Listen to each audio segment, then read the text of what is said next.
नमस्ते मित्रांनो, आपण पाहूया बाळूमामाच्या नावानं चांग भलं. आजच्या भागामध्ये आपल्याला असं पाहायला मिळतं, धोंडेबा बाळूमामांना म्हणत असतात, मामा माझं कसं व्हायचं आता, पुढे काय होणार, माझ्याकडे काहीच नाही, पैसे नाही ना हाताला काही काम आहे, तर मी काय करणार, घरची मला काळजी राहिली आहे. मामा म्हणतात, अरे तू आता तळावर आला आहेस नव्ह, मग कशाला काळजी करतोयस, शांत राहा की, इथं थोडं दिवस राहा तू इथेच. तळावर असणारा व्यक्ती बोलू लागतो, अरे धोंडेबा, मामा तुला इथं शोधत आलेत, म्हणजे साक्षात देवच आलेले आहेत तुला शोधत. म्हणजे ह्यालासुद्धा काहीही पुण्याई असायला लागतं, म्हणजे तुझी काहीतरी पुण्याई आहे, तू काहीतरी चांगलं केलं आहेस, म्हणून मामा स्वतः तुझ्या चांगल्यासाठी इथे आलेले आहेत. धोंडेबा परत तेच म्हणू लागतो, हो मामा तुम्ही इथे आलत, पण माझं काय होणार, कसे होणार, मला काहीच कळत नाही आहे.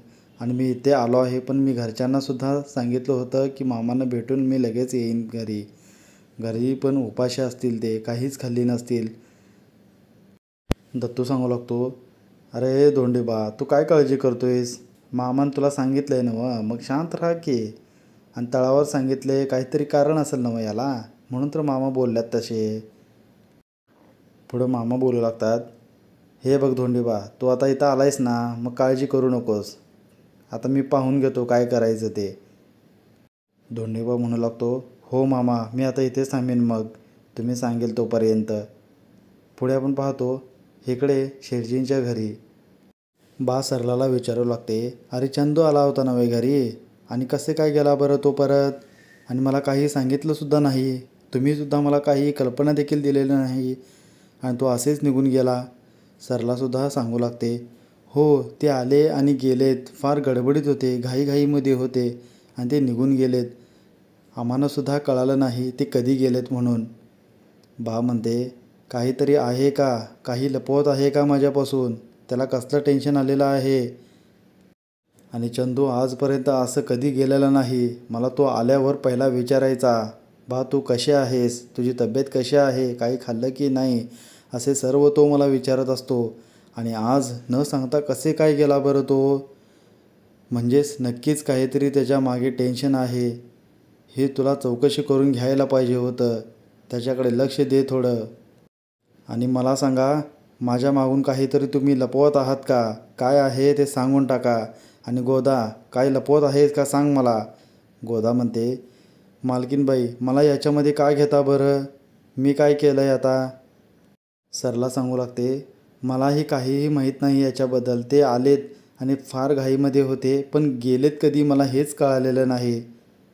बा बोलू लागते, हे पहा बाळूने मला सांगितलं आहे की जोपर्यंत तो होल असणारा ताट आपल्या घरामध्ये आहे, तोपर्यंत आपल्या घरामध्ये संपत्ती राहील, आपलं घरचं सर्व चांगलं होईल, म्हणून आपल्याला त्या ताटाची काळजी घ्यावं लागेल, संरक्षण करावं लागेल. आणि गावात कुणाला तरी समजलं आहे असं मला कळालेलं आहे, म्हणून आपल्याला ताटाची देखरेख करावं लागेल.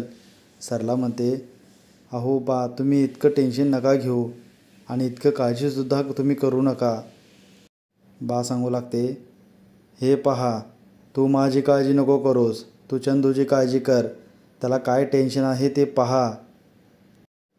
इकडे आपण तळावर पाहतो, चंदू म्हणत असतो, मामा ते पहा, त्या धोंडेबाला काहीतरी टेन्शन आहे, कसा बसला आहे तो. दत्तूसुद्धा म्हणतो, हो मामा तो एकटाच तिकडे शांत बसला आहे आणि काय विचार करत आहे कोणास ठाऊक. मामा म्हणतात, बरं त्याला इकडे बोलाव, काय आहे पाहूया. धोंडेबा मामांजवळ येतो. मामा त्याला विचारू लागतात, अरे काय झालं, कसले विचार करत असे आहेस आणि काय करत आहेस.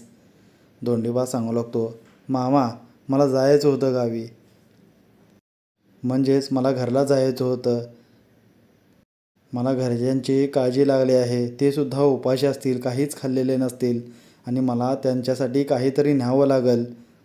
मामा म्हणतात, अरे तू कशाला काळजी करतोयस, मी आहे नव्हे इथं, मी बघून घेईल की सगळं, आणि त्यांना पण काहीही होणार नाही, तू काळजी करू नकोस, तुला इथं थांबायला सांगितले ना, मग झालं तर पुढं आपण बघून घेऊ काय करायचं ते. दत्तू सांगू लागतो, अरे धोंडीबा इतकं का काळजी करत आहेस बरं, मामाने इथं तुला थांबायला सांगितलं आहे तर काहीतरी कारणच असेल ना मग, आणि मामा तर पाहतीलच की सर्वांचं काय आहे ते, तू काय इतकं काळजी करत आहेस. मामा सांगू लागतात, हे बघ धोंडेबा, मी जोवर सांगत नाही तोवर तू इथून जायचं नाहीस बघ. धोंडेबा म्हणतो, हो मामा तसंच होईल. मामा धोंडेबाला सांगू लागतात, हे बघ धोंडेबा, घरी काही सांगावं धाडायचं आहे का? तिकडे जाणारे कोण असतील तर त्यांना सांग मामाच्या तळावर थांबलो आहे म्हणून. धोंडेबा म्हणतो, हो मामा तसं करल मग. आता मामा धोंडेबाला मेंढरं नेण्यासाठी सांगतात, त्याचा सांभाळ करण्यासाठी सांगतात. काही वेळाने धोंडेबा मेंढरं सांभाळत असतो, पण तो रडत असतो. चंदू म्हणतो, अरे हे पहा तो काय करत आहे, रडत आहे असे तो दत्तूला सांगतो. दत्तू तिथे येतो व त्याला विचारू लागतो, अरे काय झालं आणि रडत का आहेस बरं? धोंडेबा सांगू लागतो, काहीही नाही असंच. दत्तू म्हणतात, अरे काय कसली काळजी करत आहेस, काय बी काळजी करू नकोस, तू आता तळावर आहेस, मामांच्या तळावर आहेस हे ध्यानात ठेव आणि काहीही होणार नाही. तुमच्या घरची तर काळजी करूच नकोस तू. धोंडेबा म्हणतो, हो हो ते तरी आहेच. पुढे धोंडेबा विचारू लागतो, बरं आज एकादशी आहे नव्हे, मग काय करायचं, आता काही काम आहेत का? चंदू सांगू लागतो, काही काम नाही तसे जास्ती, पण आपल्याला आज उपवास करावा लागेल. उपवासाचं तुझ्यासाठी काही बनवायचं आहे का? धोंडेबा म्हणतो, माझ्या एकट्यासाठी? नको नको तसं काहीही नको.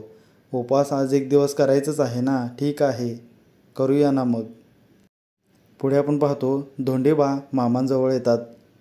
मामा त्याला सांगू लागतात, हे पहा धोंडेबा, तुमच्या घरी सांगावं धाडायचं आहे ना व इथे कोण आहे का पाहतो तिकडे जाणारे. मामा विचारू लागतात, अरे वारण्याला जाणारं कोण आहे का? दत्तू म्हणतो, आहेत की मामा इथे एक जण. मामा त्याला सांगू लागतात, अरे तू ह्यांच्या घरी जा आणि सांगावं धाड की धोंडेबा मामांच्या तळावरच थांबला आहे म्हणून. तो व्यक्ती म्हणतो, हो हो ह्यांच्या घरी सांगावं धाडेन मी. मामा त्याला म्हणतात, बघ धोंडेबा झाला का समाधान आता? आता हा सांगावा देईल तुमच्या घरी. धोंडेबा म्हणतो, बरं बरं ठीक आहे मामा. पुढे आपण पाहतो अघोरी शेठजींच्या घरी येत असतो व तो वरडत येतो व म्हणू लागतो, शेठजी कुठे आहेस, घरामध्ये आहेस का, बाहेर ये. तसं ओरडत्याला ऐकून सरला व गोदा दोघेही बाहेर येतात. गोदा म्हणू लागते, अरे ते पहा मालकीनबाई, तो आपल्याकडेच येत आहे आणि आता आपण काय करायचं? त्याला सरला पाहते व ओरडू लागते, बा हे पहा कोण येत आहे तिकडे. तो अघोरी तिथे येतो व सरलाला विचारू लागतो, शेठजी आहेत का, बोलव त्यासनी, कुठे गेला आहे तो आणि मी सांगितलेलं काम झालंय की नाही मला ते विचारायचं आहे.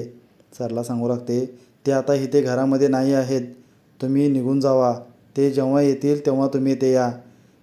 तेवढ्यात बा बाहेर येते व विचारू लागते, अरे कोण आहेस तू आणि इथे का आला आहेस बरं? इथे चंदू नाही आहे, जेव्हा ते येतील तेव्हा तू इथे ये.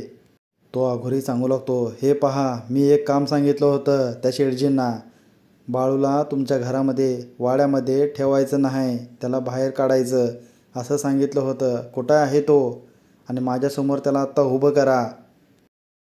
मालकीनबाई गोदाला आदेश देते, कुठे आहे पहा ते बाळू, त्यांना इथे बोलवून आण. गोदा जाते व सर्व ठिकाणी पाहते पण तिला काही बाळू दिसत नाही. ती येऊन सांगू लागते, मालकीनबाई बाळू कुठे आहे काहीच दिसत नाही, कुठे आहे कोणास ठाऊक.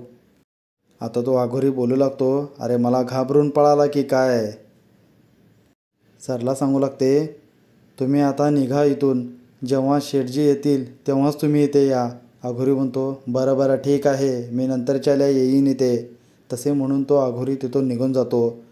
इथे आपला आजचा भाग संपतो. हा व्हिडिओ आवडला असेल तर लाईक करा, कमेंट्स करा. धन्यवाद मित्रांनो.